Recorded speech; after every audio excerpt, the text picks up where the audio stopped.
When we last left off with Thor, he was battling against Gorr, the God Killer, and the future Thor, which we now call Thor King, or King, and the youngest Thor, which we now call the youngest, and Thor himself teamed up to go battle against the God Killer. He's making a weapon. It's called the GODBOMB, a bomb powered by the blood of the gods.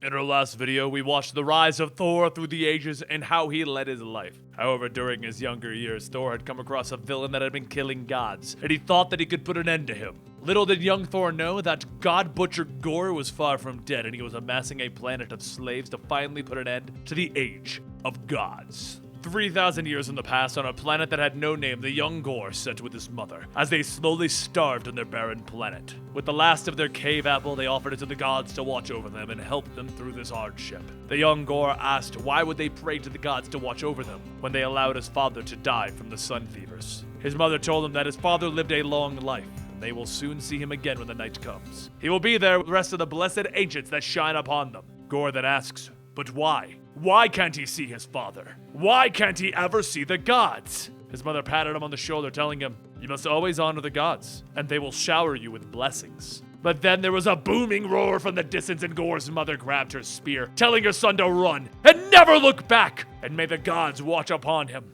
As Gorr did that, leaving his mother behind, he never did see her again.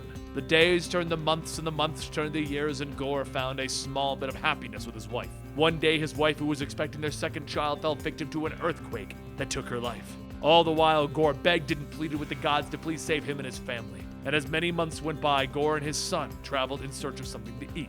His son asked if there was really a waterfall over the hills, and Gorr told him yes, there's a waterfall. Trees thick with fruit, so much that we will never be hungry again. Later, Gorr buried his son, and could not even cry, for there was no water left inside of him. He told his son that he was sorry for bringing him into this wretched world. And the tribe leader, Rugok, told Gorr that he can't do this. Burying his son's body is forbidden. The dead must hang from the trees so that the gods may take him into the sky.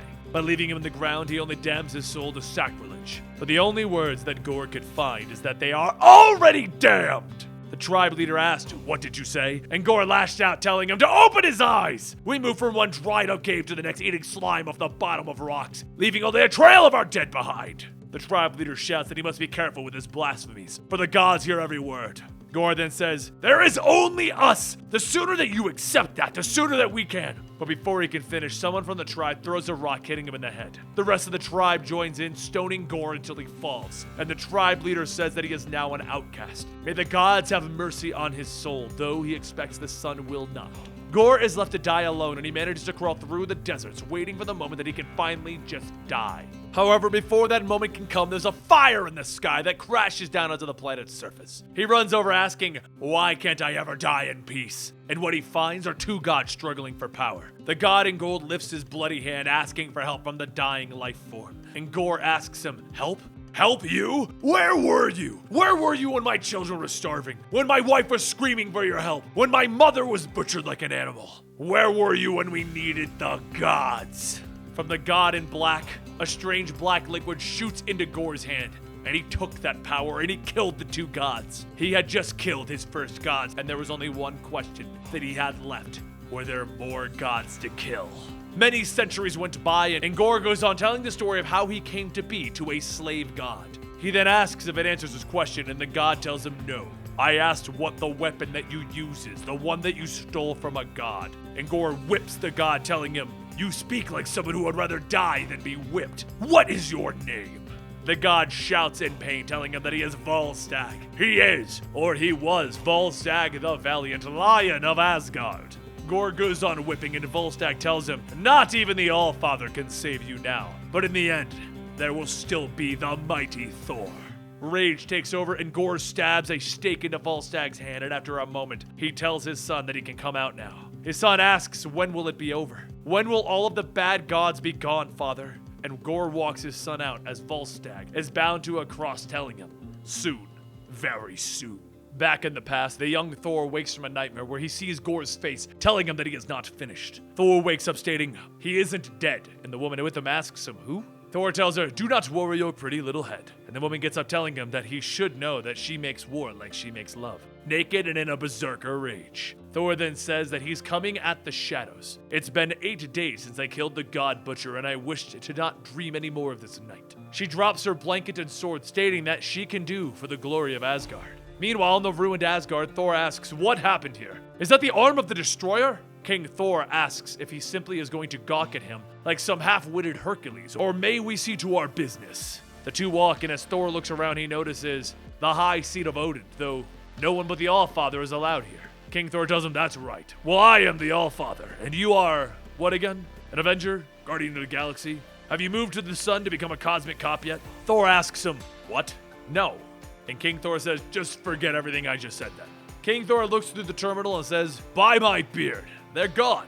Gorr had called the Black Berserkers home for the first time in 900 years. We still have a chance. King Thor walks on, telling his younger self to make himself ready for war. This is no mere Ragnarok that comes. This is an apocalypse unparalleled. But before leaving, King Thor says that there is a chamber in the East Wing, one that only Allfathers are allowed in, and on the eve of their extinction, go there and make ready so that they can leave. Thor walks, telling himself, "This can't be right. Perhaps this is one of those alternate futures that the X-Men are always on about. And what could you possibly need me to make ready for myself? I am ready to pound the Butcher of Gods into the dirt once and for all." A massive door swings open, revealing the Allfather's room is full of ale.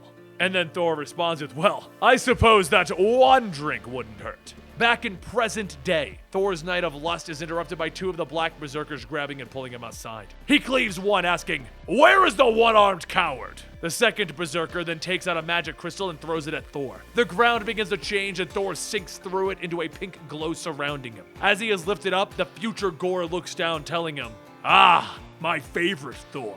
Welcome to the place where the gods go to die." Over in the future, Thor, in his king version, get ready to depart on Skithblatnir. And the king mentions that for the first time in a long time, he can feel it. The Thor Force. The younger version asks, "Wait, don't you mean the Odin Force? We wield the awesome power of the Odin Force." And King says, "We call it the Thor Force now. And we have been for 10,000 years. I've even held it longer than the old man ever did. But let us leave, for honor in the realm eternal, for vengeance divine, the last charge of the armies of Asgard, the last ride of the gods of thunder." Currently, in the present day at Omnipotent City, the great librarian tries to save what documents he can, but the one with the location of Kronux was lost. The librarian turns to Shadrox, asking, "Who are you again? What are you a god of?" And Shadrox tells him, "It's better this way. You wouldn't have helped. This way is better." And the librarian asks, "How? How can I help him? If I have to dig through these records to find out who you are, I will beat you senseless with the tome." Shadrock begins to cry, stating, "He came to me, asking how to build it. To make him stop killing my people, I agreed. I am Shadrock, the god of bombs." While the current and future Thors ride to Gorr's unholy world, the youngest of the Thors is put to work collecting materials for the massive GODBOMB. But after one last crack of the whip, he throws the stone onto a berserker, shouting for them to come. This god is no man's slave. Someone grabs him by the hair and a voice asks, "What the hell does he think he's doing?" Thor asks who dares lays a hand on him, but before he can finish, a woman kicks him to the ground, stating, "She dares. Now get back to work or it'll be both your arms broken so that you can clean the boots with your tongue." Thor whips the blood from his mouth, stating that he will never submit to the will of Gorr, and to see such cowardice among his fellow gods fills him with the shame for all of divinity. The woman asks, "Did this boy god really just call us cowards?" And the redheaded sister says that she wouldn't mind if he reached through his stubborn, beardless face to rip out his stone. Maybe he'll be less annoying. The orange-haired sister says, "But he's so handsome. Seems like a shame to waste it, not to mention the stones." The blonde one tells Thor, "You best be back in line." And she won't tell him again. He's going to get some poor god killed with his immature pride. As the girls walk off, Thor has no idea that these girls are Atli, Ilisfa, and Frigg, goddesses of thunder, and his own future grandchildren. As Thor has worked as a slave, moving rocks and materials from one place to the next, as he sets a stone down, he quietly asks, "What the hell is that thing anyway?" Gorr's son happily tells him it's a bomb, and it's going to kill all the gods. After 900 years of labor, it's almost finished. Thor asks, "Do you think it's really a good thing killing all of the gods?" And the son says that it will be a better world without them. No more fear of eternal damnation or lust for eternal reward. No more hatred between believers of rival faiths. Thor leans down, stating, "You should flee this world. Your father's going to die for what he has done by his own hands. Fates be willing." The son then holds out a finger and using the darkness to pierce into Thor's throat, he tells him, "Never speak ill of my father again. You are but a jealous god. Now get back to work before I have you crucified." As the night comes, the god's slaves gather to discuss their plans. Plans that must be acted upon now before it is too late. Some of the gods say that they should do it tonight, and Frigg says that it's not a matter of when, but rather who. Who among them can they trust to lead the way and carry the burden, knowing that even if they succeed, they will still die? A voice tells her that if she is talking about destroying that bomb and killing that bastard Gorr, then look no further, for he is their god. Thor jumps down and Frigg tells him, "No offense, friend, but we don't even know who you are." Thor announces, "I am the favored son of Odin, the omnipotent, heir to the throne of the eternal Asgard, the lord of storm and god of thunder. You may call me Thor." Illusviv gasps, "Oh my heavens, I've been having impure thoughts about my grandfather." Frigg says, "Gorr is known to pull gods out of the time stream, so if you really are who you say you are, then you should have no trouble summoning a thunderstorm to cover our attack." Thor looks away, stating that he has tried. "This world is too barren. There are no storms that answer Thor's call." Frigg tells him, "Fear not, even the rain god could not make dew anymore. But our plan is simple, destroy the bomb before it is finished." Thor asks, "How? It is the size of the moon. Do you really expect me to destroy it with a few ragged slaves with clubs and sharp stones?" As two gods set a glowing stone down, Frigg tells him that for the last 900 years, we ragged slaves have mined the cores of dead stars and broken planets for Gorr's GODBOMB. This scrap of unstable matter is all that we need to steal and hide. We have a bomb of our own. Frigg looks away, stating, "The only issue is getting close enough to set it off. There are different ways, but each would lead to death." She then asks everyone by a show of hands who is willing to volunteer to, and Frigg stops looking at the place where the bomb used to be. And she says, "Oh, you stupid, stupid Thor." Outside, Thor runs through with the makeshift bomb, asking for one last storm. "That's all I ask! If today the god of thunder must die screaming, then let the sky scream with him." Just then, the low rumbles of thunder can be heard, and it begins to fire off from the clouds. The sisters watch, and Frigg says, "She'll be damned. He is Thor." And Illusviv shouts, "Go, Granddad, go!" With all of his strength, Thor throws the bomb into the side of the giant god bomb, and the explosion goes off. Up in the skies, the Thors feel the tremors from the explosion, and the king tells the younger, "You'd best get your hammer. Something is close." On the side of the longboat, a hand reaches up, gripping its side, and then the beast climbs aboard, screaming, hitting Thor with a space shark. The king blasts through it, and Thor asks, "What just happened? Was I really struck in the face by a shark? What manner of foul beast has Gorr conjured up this time?" King stares at the beast, stating, "The foulest, I'm afraid. Seems we found another one."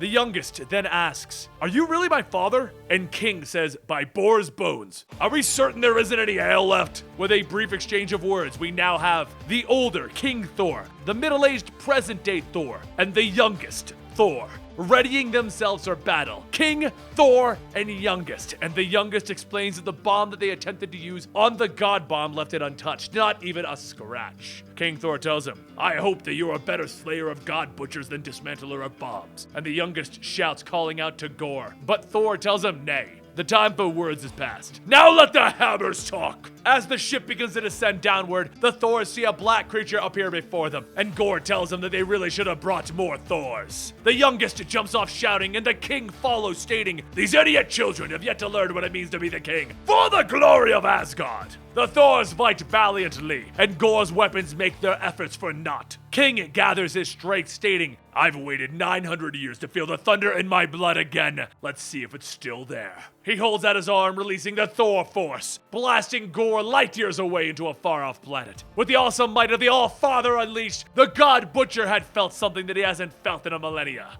Fear. Gorr begins to hurl chunks of the planet back towards the Thors, shouting, "I need more blood! Massacre all of the gods!" Down on the unholy planet, the Black Berserkers slay groups of gods, all throwing them into a pile, allowing the darkness to take them. With that darkness, it reaches up into space to aid Gorr with the power in the form of a giant serpent. As the serpent begins to swallow two of the Thors, Gorr says that he can feel them drowning. "No Thor shall survive this day." The youngest's voice calls out, "And no Gorr will either! Faster, you stupid shark!" And with one mighty swing of the two-handed hammer, Thor launches Gorr back into the planet, telling him, "I know that you pray to no god, but if you'd like, you can pray to me now." Back with the serpent, King musters his strength to open up the beast's jaws, telling the younger to hurry and go. "Let the Lord of Asgard deal with the worm."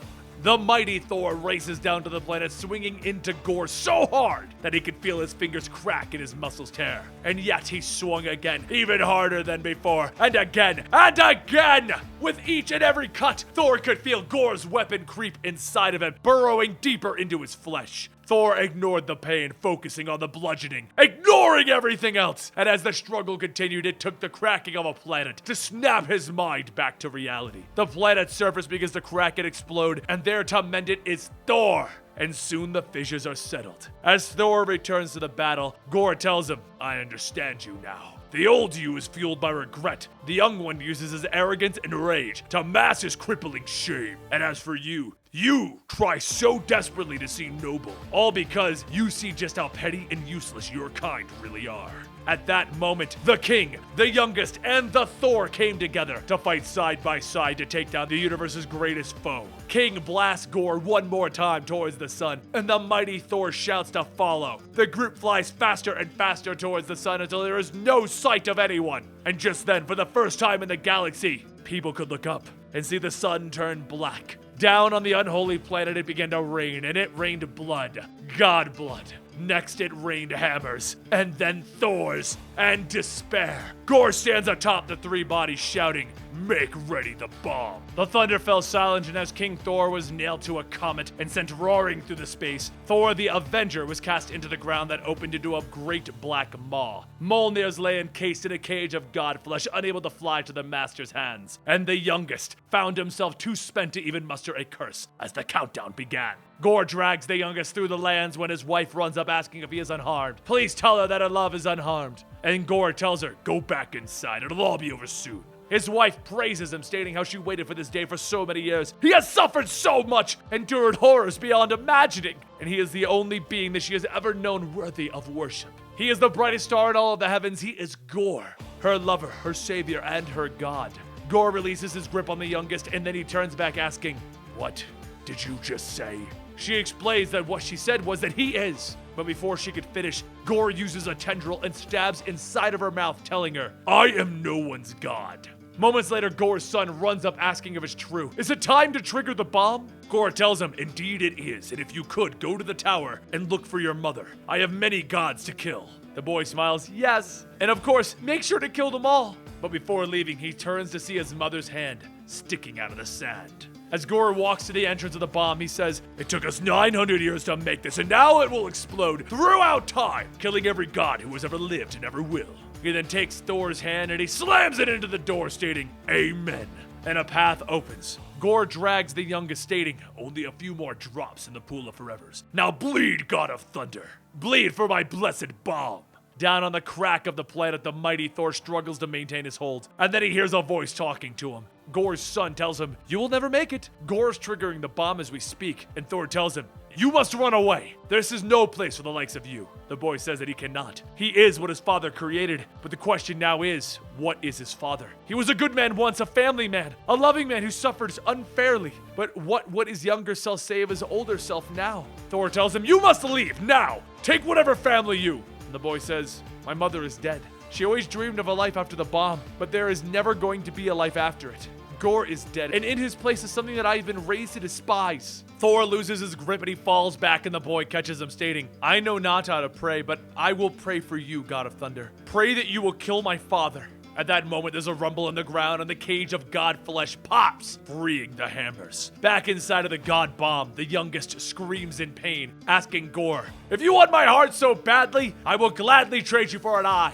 The youngest leaps up, sinking his teeth into Gorr's eye socket, and then he's thrown out of the bomb. Gorr steps out shouting, "You are too late. You are all too damned late." Thor spits into the eye, stating, "That's one down. Now just to take the other." And then a battle cry from Attili can be heard, and Thor asks if she's holding Jornbjorn. He takes the axe from her, and Attili shouts to get his own, but he says he's sorry. This axe and him have unfinished business. With two hammers returning to the rightful owners, the two missing Thors come crashing down to the planet. With everyone distracted, a berserker kills the last god needed, and he pulls his heart out to finally begin the era of man. The youngest Thor fights outside while the older two fly into the god bomb's core to try and stop it. But once they get in, Gorr tells them, "You are but too late. Behold your doom." The king rockets down to pin Gorr, and Thor asks, what do we do? The bomb's triggered. King shouts, you're a Thor! You hit it with a hammer! And with the power of 2 hammers, Thor does just that! However, as he swings at the core, he thinks, just for a bit, what if Gorr was right? What if a godless age is what man deserves? What if Gorr isn't a madman at all? God helped him. What if he is? The bomb goes off and its effects can be felt across all of time, killing each and every god in existence. And as the mighty Thor grips the 2 hammers, the darkness begins to go into him. Gorr asks, what are you doing? And the king tells him that he is dying, like a god. All across time, the dying gods can see one thing, a vision of a god with a mighty hammer in each hand, fighting at the heart of a bomb to save them. It was at that moment that every god in all of the universe closed his eyes, and he prayed for Thor. The king holds Gorr back as Gorr shouts, he's absorbing it. He's taking the blast into himself. That is not possible. And the king laughs, ha ha ha ha ha! Then we shall watch the impossible together! In only a few moments, the blast soon begins to fade, and all that's left is Thor, covered in darkness, holding 2 hammers. Thor tells Gorr that this is no longer his weapon. It laughs at him. The name of it is the All-Black, the Necrosword, the Slicer of Worlds, the Annihila Blade, and it is meant to be wielded by a god. But you are right about one thing. It was meant to kill them. He takes the power of his 2 hammers and he releases their full devastating force into Gorr. And as the smoke clears, Gorr is left with nothing but his son. He calls out to him and his son tells him that he can't blame the gods anymore. It wasn't a god who betrayed him. It was only ever yourself. The son begins to drip into a black puddle and Gorr tells him, please, don't leave me alone. The mighty Thor asks, how? The boy? He helped me defeat you, Gorr.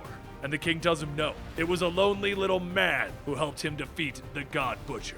Gorr screams out and the youngest swings his axe, cutting off his head, stating, enough of that. Shall we drink mead and think of ways to defile his ashes? However, that day was the day that Thor died. For the 9th time that could be remembered. And 3 days later he rose again. He woke up screaming, saying that it was so strange. There were 3 of him, and the king tells him, it appears dying hasn't made you any smarter, has it? Thor asks, what of the Necrosword? The king says, we left it, dared not to touch it again. The youngest says, I would have, if his majesty here hadn't thrown the whole damn planet into a black hole, and then brought you back from the dead. King says, that's right, burned out the last of Gorr's sickness. But I figured that it was in my best interest, so would you like to see what you died for? The Thors walk outside and King Thor says, Asgard lives again, and with the gods from all of the cosmos. So with the universe saved, the old king uses his all-father's magic to send his younger selves back into their time stream. Soon, things return to normal.